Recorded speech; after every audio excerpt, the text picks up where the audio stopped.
And welcome to A Glimpse of the Feminine. I'm your host Tracy, and it's about 12:30 in the middle of the night. So we'll see how this goes. Oh, I think I have ADHD because I definitely have time blindness. And I was writing and I was thinking it was probably about 10 o'clock and it was midnight. So we're going to go ahead and try to record. If it doesn't work, you won't be hearing this.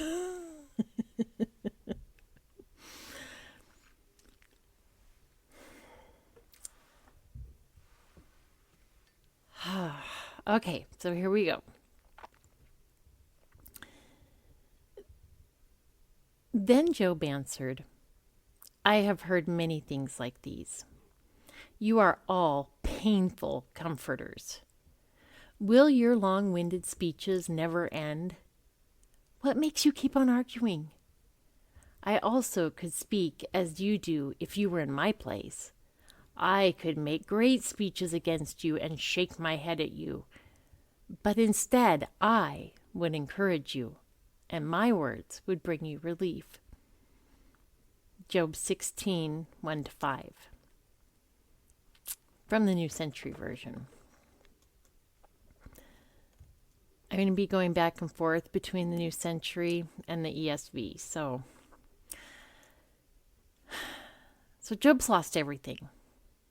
Right? He lost his children, his servants, livestock, his health.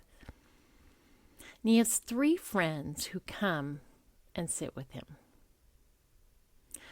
Job 2 tells us in verses 11-13, Now when Job's 3 friends heard of all this evil that had come upon him, they each came from his own place.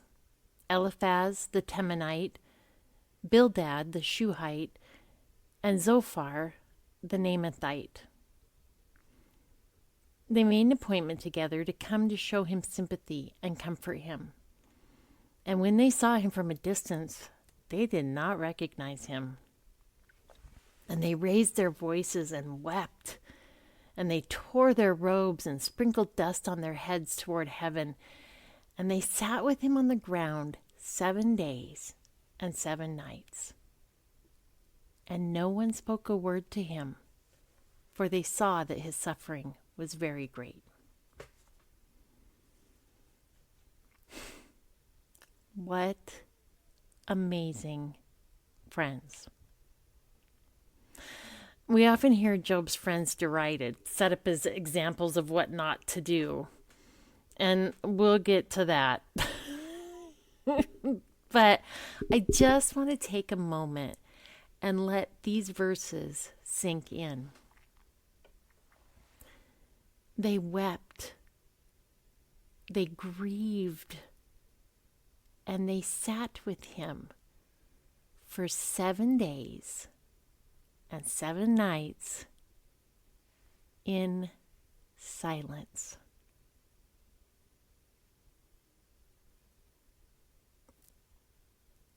Have you ever sat with someone grieving?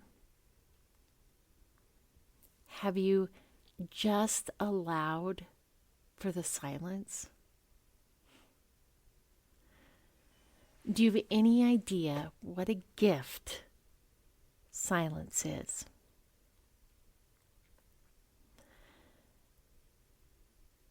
When we lost our son, I had a friend. And she would come to my house and just sit. I was very nearly catatonic. And I would be sitting in my living room, and she would come in, and she would just sit with me. And if I said something, she would reply. But there was no platitudes. There was no stupid things said. There was no pressure for conversation. There was just presence in the grief.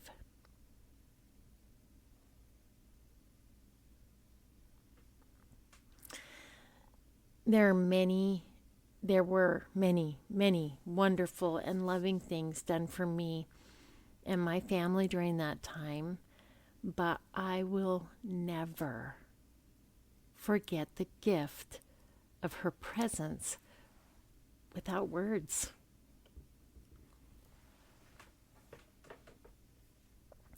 The artist Pink wrote, "I don't want to be the girl that has to fill the silence.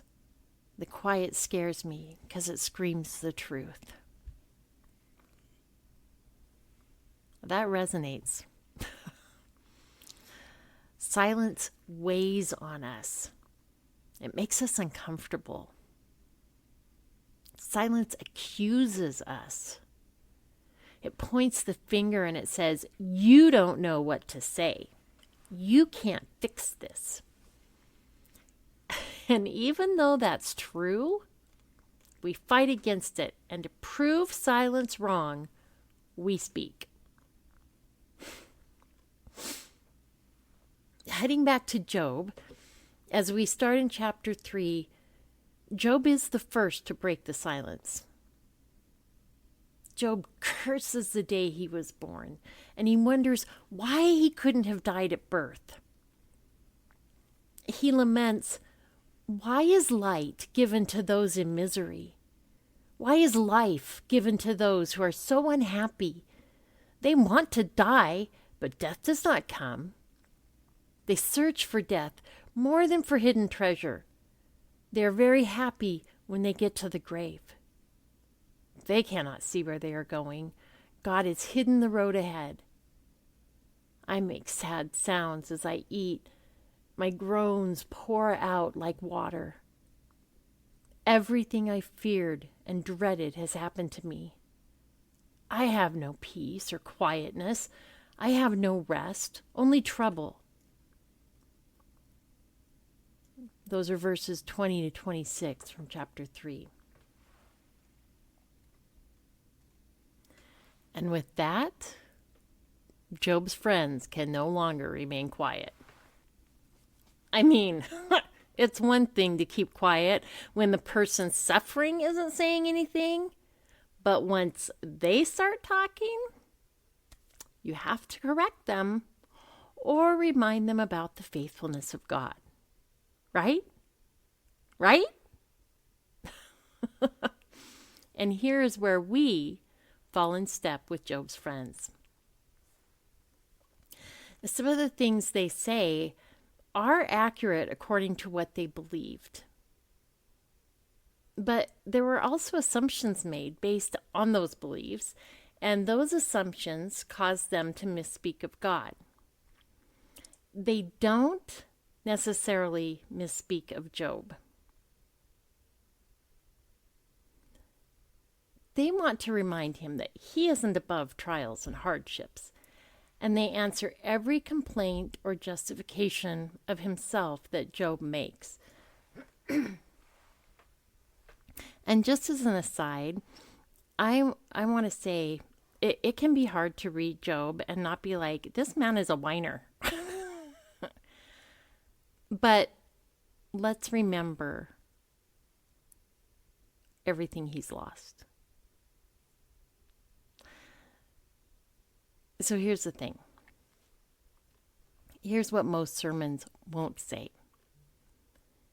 Job's friends should never have spoken at all.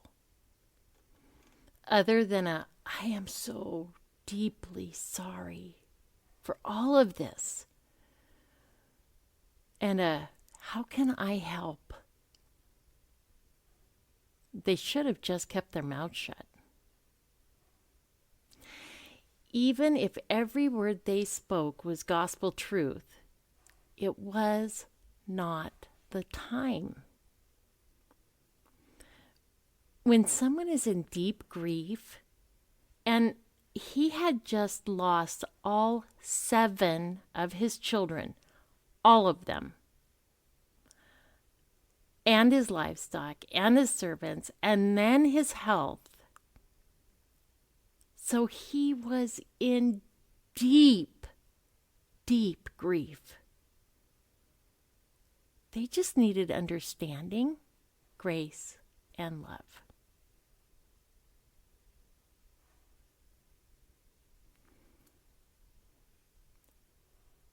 Proverbs tells us a word fitly spoken is like apples of gold in a setting of silver. It's Proverbs 25:11. That means, in plain speak, read the room.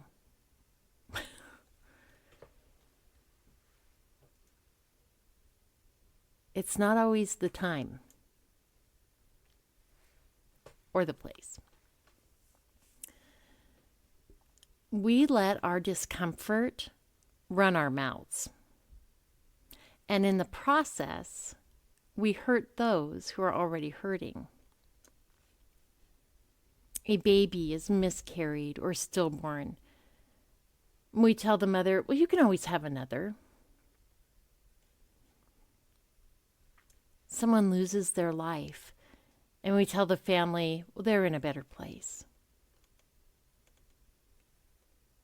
Someone dies following an illness.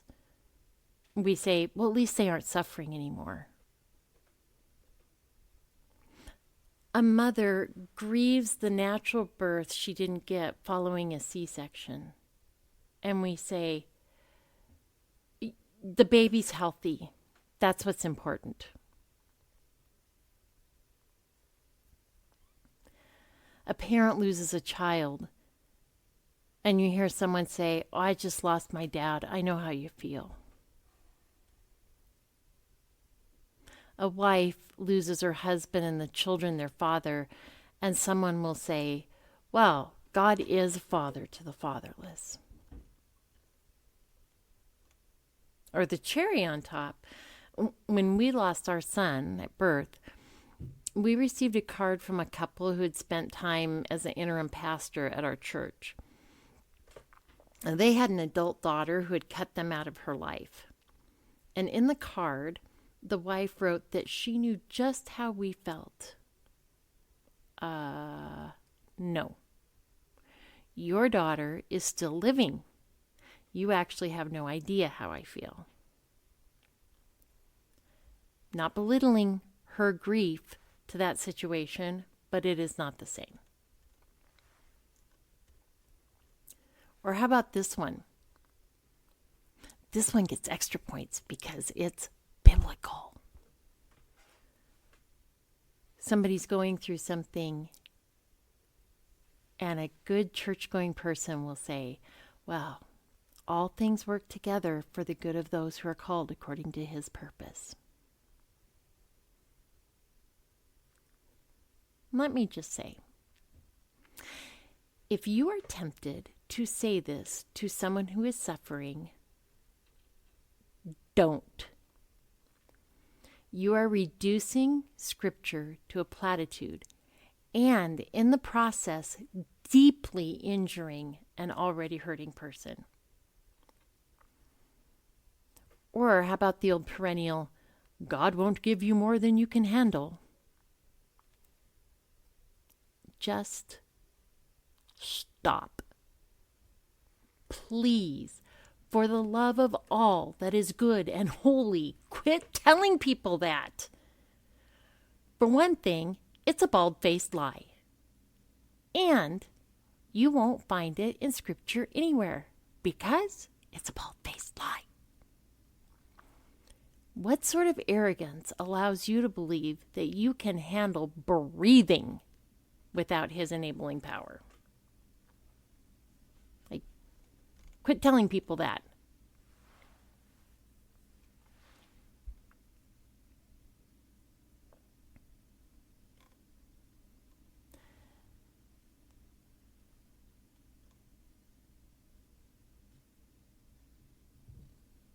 The point is, sometimes, some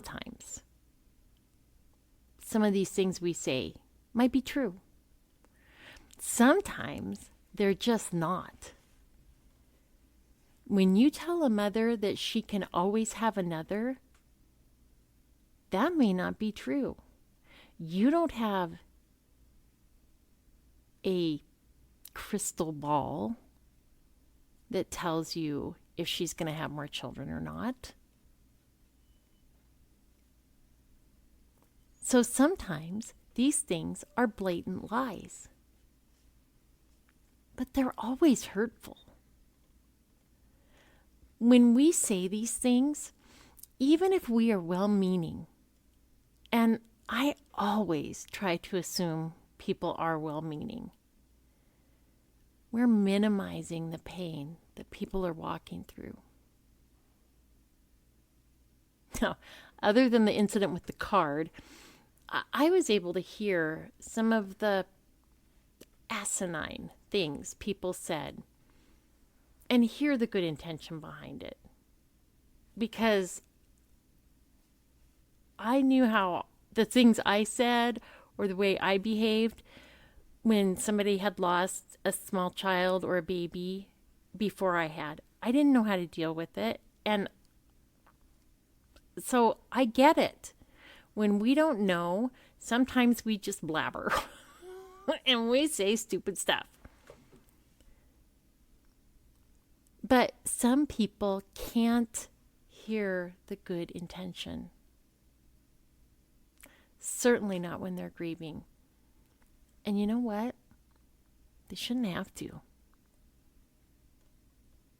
We should be able to control our mouths. Jesus said in the Sermon on the Mount, "Blessed are those who mourn, for they shall be comforted." Matthew 5:4. Romans 12:15 says, "Rejoice with those who rejoice, and weep with those who weep."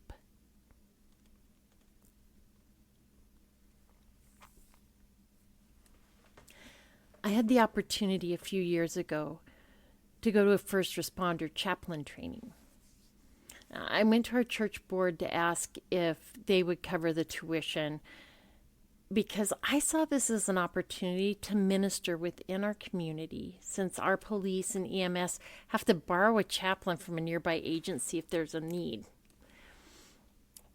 One of the questions asked was, well, would you be prohibited from sharing the gospel or speaking the name of Jesus? And I was like, I don't know. But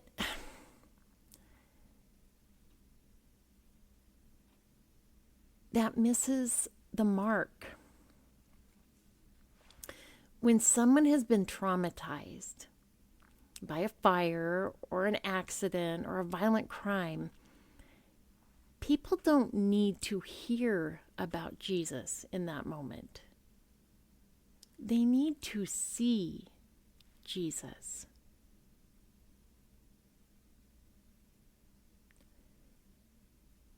Weep with those who weep.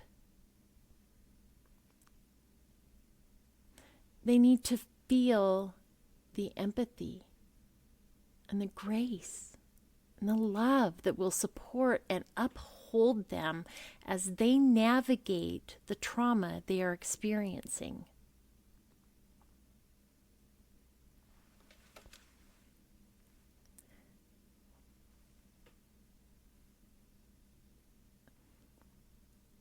Talking about Jesus comes down the road.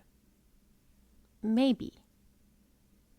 Because one plants, another waters, and yet someone else will reap the harvest, right?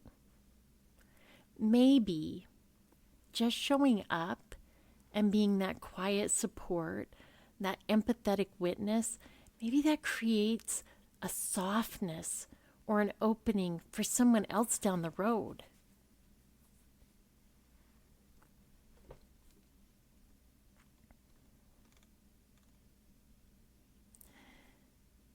Job responds to his trauma and grief the way many of us would. Why was I born? Why do I have to live through this? What have I done to deserve this? I've done my best to follow the Lord.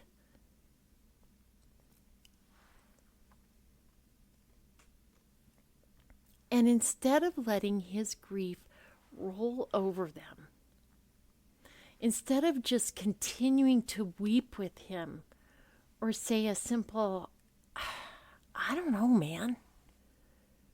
Or how about can I just pray for you? I'm right here. I'm right here with you. They had to correct him.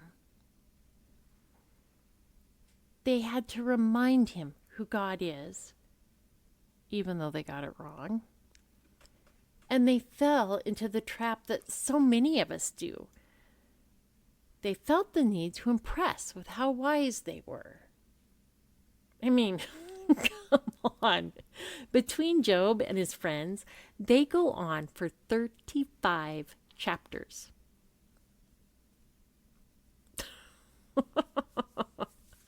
If that's not trying to impress somebody with your wisdom, I don't know what is.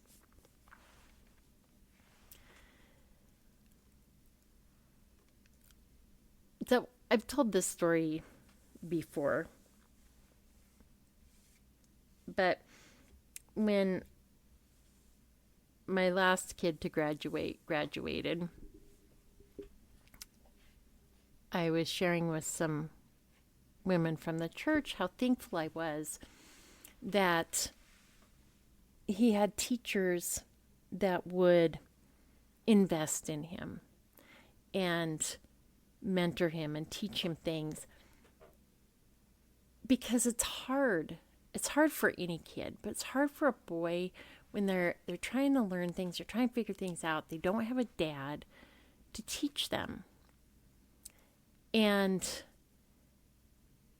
I really, my mama's heart really hurt for my boys that they haven't had that.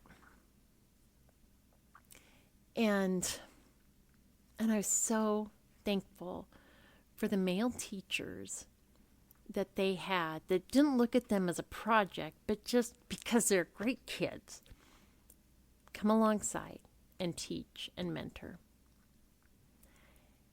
And one of the women said, well, it's really good to, to fail and have to figure things out and maybe get on YouTube or whatever. And, that's really good. That builds character and you really learn a lot doing that. And I thought to myself, yeah, but is YouTube or failure better than somebody who cares about you, showing you and teaching you how to do things? And pardon me for grieving.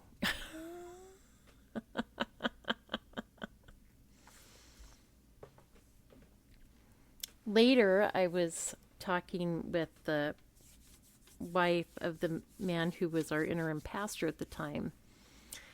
And we were talking about the church's inability, maybe I was talking about the church's inability to just sit and listen and grieve, mourn with those who mourn.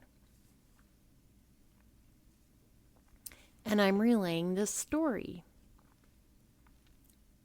And I'm telling her about, that I think there was a specific instance where he was having a hard time figuring something out. But I don't remember. And I was just getting to the part where, I'm really thankful for the men that have been placed in his life. And she interrupted me. But what about God? God provides, God, blah, blah, blah, blah. And I'm like, you know what? Never mind. "Oh, no, no, no, keep talking." And I said, "No, I'm actually done now."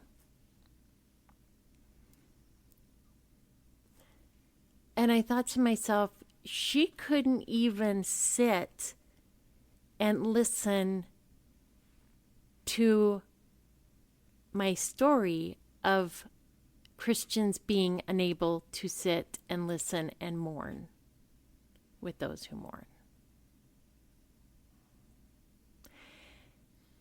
And had she kept her mouth shut just another 30 seconds, probably, maybe not even that long, she would have heard me say, "I'm very thankful for the men God has put in my son's life." But Christians can't be quiet.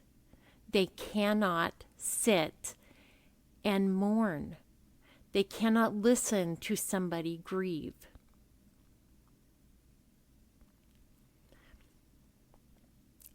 And when we do that, when we have to say something,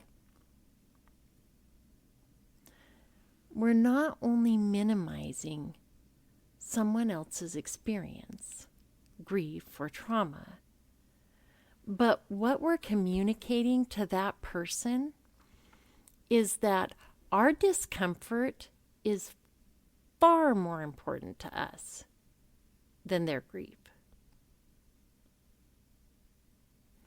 And we throw up a huge red flag that we're not a safe person to grieve with.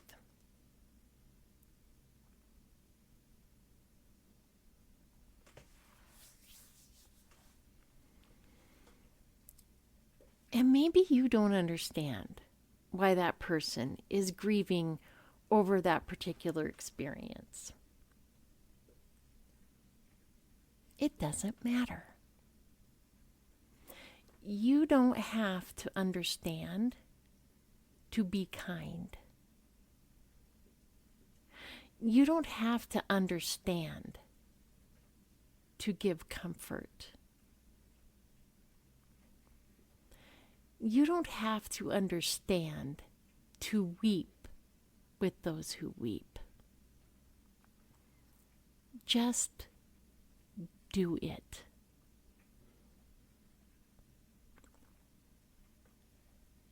Just take a moment and look at a fellow human who is hurting and allow yourself to feel it.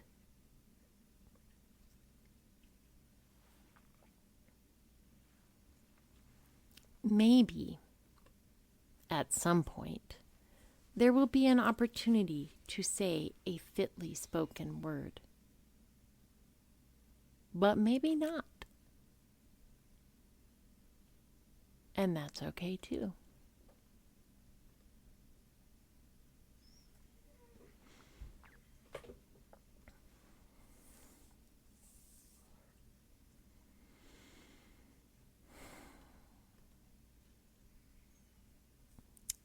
July is going to be about suffering, trauma, and loss. Woo, July! The son we lost at birth was born in July. And part of the way I honor his memory is to share his story. And I just felt like, along with sharing his story, we talk about trauma. What does that do to us? Is there any way to avoid it? How can we help people who are in trauma?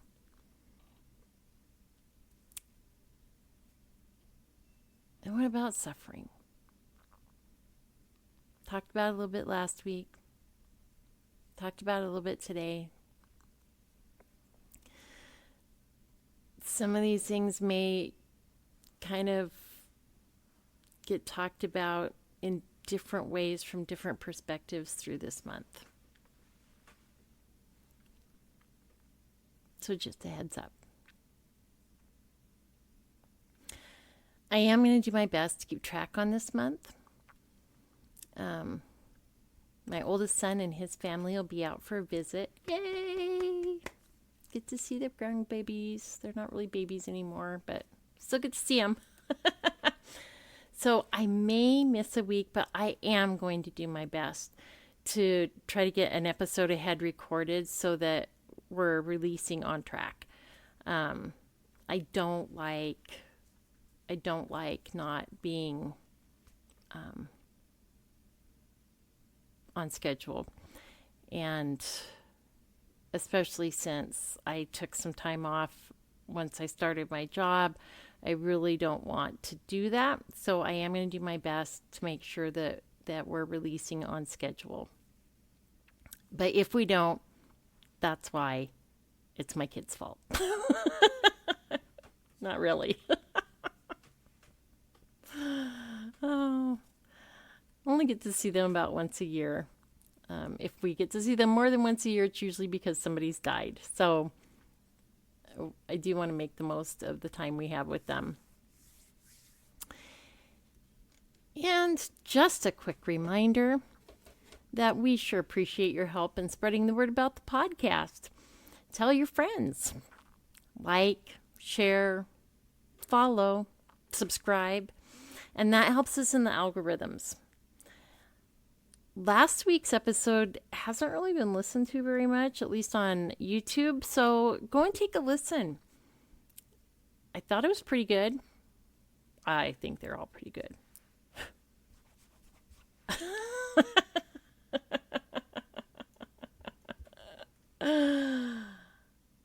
I try to make sure that I'm giving you good content, and I do appreciate you. I appreciate you taking the time to sit with me and listen. It's a short one this week. I had a lot of words written down, so I really thought it was going to run longer. I was actually really concerned that we were going to be at an hour, and we're just over a half. So I'm going to call it good. And until next time, take care.